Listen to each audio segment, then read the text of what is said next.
Bia, vamos estudar? Pode ser, avó. Avó, pode contar uma história? Posso. A história de hoje tem a ver com os nossos estudos. É sobre os substantivos coletivos. Sim, avó.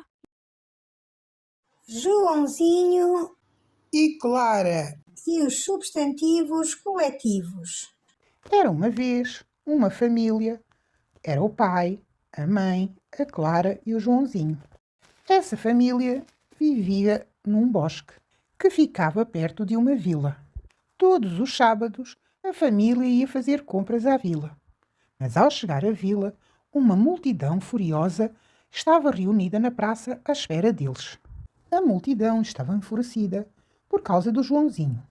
Ele era um bom menino, mas fazia muitos disparates.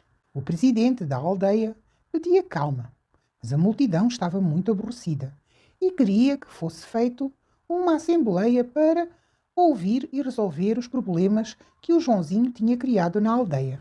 O presidente resolveu que todos deveriam se juntar na sala do tribunal, já que esta era a sala maior da aldeia.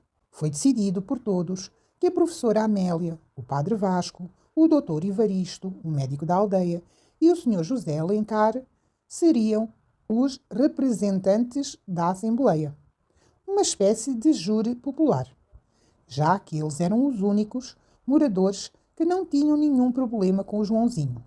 O presidente seria uma espécie de juiz e o resto do povo ficou na plateia. E assim começou o julgamento do pobre Joãozinho, que estava muito comprometido com as asneiras que tinha feito. O senhor Semedo, o pastor da aldeia, foi o primeiro a falar. O mês passado o Joãozinho colocou um grande número de latões no campo e começou a bater com muita força. E assim assustou o meu rebanho. Todas as minhas ovelhas fugiram. Por que fizeste isso, Joãozinho? Perguntou a professora Amélia. Não fiz por mal. Eu só queria aprender a tocar bateria, sem incomodar ninguém. Por isso é que eu fui para o campo. Não sabia que o senhor Semedo estava lá com as ovelhas. A segunda pessoa a falar foi a Dona Maria, junto da sua prole. Tem 15 dias que os meus filhos foram atacados por um enxame de abelhas e foi tudo culpa do Joãozinho. Não foi culpa minha. Eu estava no pomar, a colher frutas, e tinha um cacho bem lá no alto, que eu não conseguia tirar. Então fui buscar o escadote ao celeiro da Dona Maria. E o escadote bateu na colmeia. Esta caiu no chão, então as abelhas começaram a atacar quem estava por ali. Desculpa, não foi por mal, disse Joãozinho constrangido. Então qual é a desculpa para o Atlas molhado? Perguntou o senhor Ernesto, que era o funcionário da biblioteca.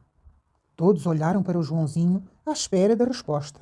Estava distraído a estudar o Atlas e não reparei no lago. E caí.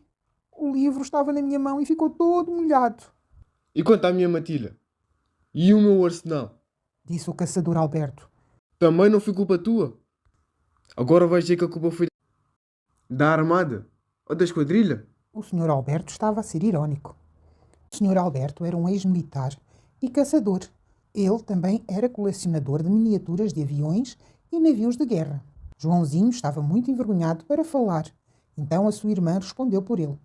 A culpa não foi dele, disse a sua irmã Clara. A culpa foi da nossa gata. Ela fugiu quando estávamos a levar para o veterinário e entrou no quintal do senhor Alberto.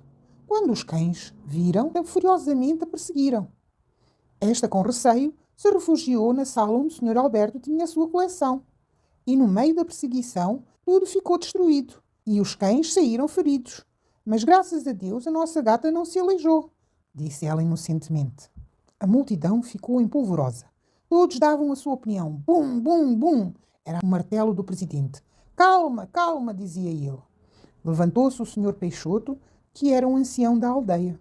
O Joãozinho não é um mau rapaz. É um pouco azarado, mas é muito prestativo. No outro dia foi alimentar a minha vara de porcos e ajudou a Dona Maria a carregar o molho de verduras da feira.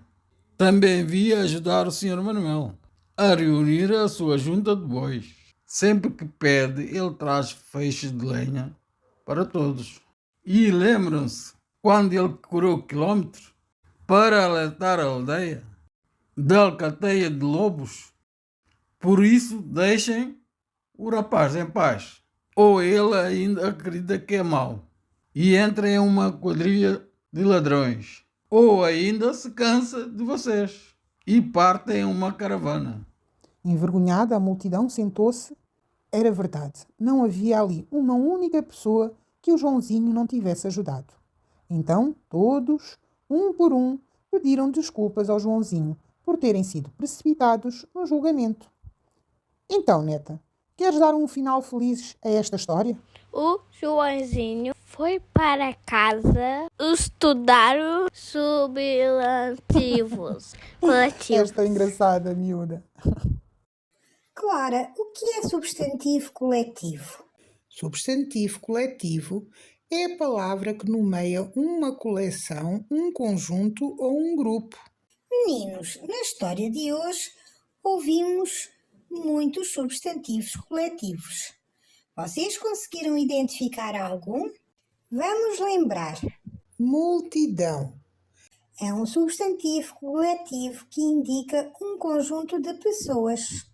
rebanho, É um substantivo coletivo que indica um grupo de ovelhas ou cabras. prol, É um substantivo coletivo que indica os filhos de uma pessoa ou de um animal. enxame, Um grupo de abelhas. pomar, Um pomar é um terreno que tem muitas árvores de fruta. atlas, Atlas é um livro que contém um conjunto de mapas. armada, Um conjunto de navios de guerra. esquadrilha, Um conjunto de aviões de guerra. matilha, Um grupo de cães. arsenal, É uma coleção de armas.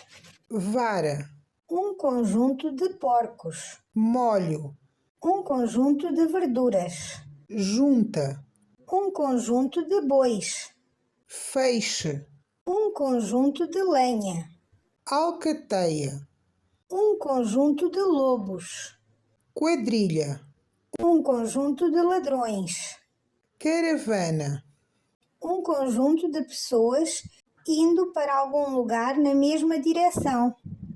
É assim, Joãozinho, estes foram alguns dos substantivos coletivos que entraram na nossa história, mas há muitos mais substantivos coletivos, como por exemplo, sabes de me dizer como é que se diz um conjunto de camelos? Ou um conjunto de pássaros? Ou ainda quando é um conjunto de peixes? Claro que sei. Um conjunto de camelos diz cáfila. Um conjunto de pássaros diz bando. E um conjunto de peixes diz cardume. Gafanhotos é nuvem, flores é buquê, elefantes é manada, montanhas é cordilheira. É isso, amiguinhos. Então, até a próxima. Adeus!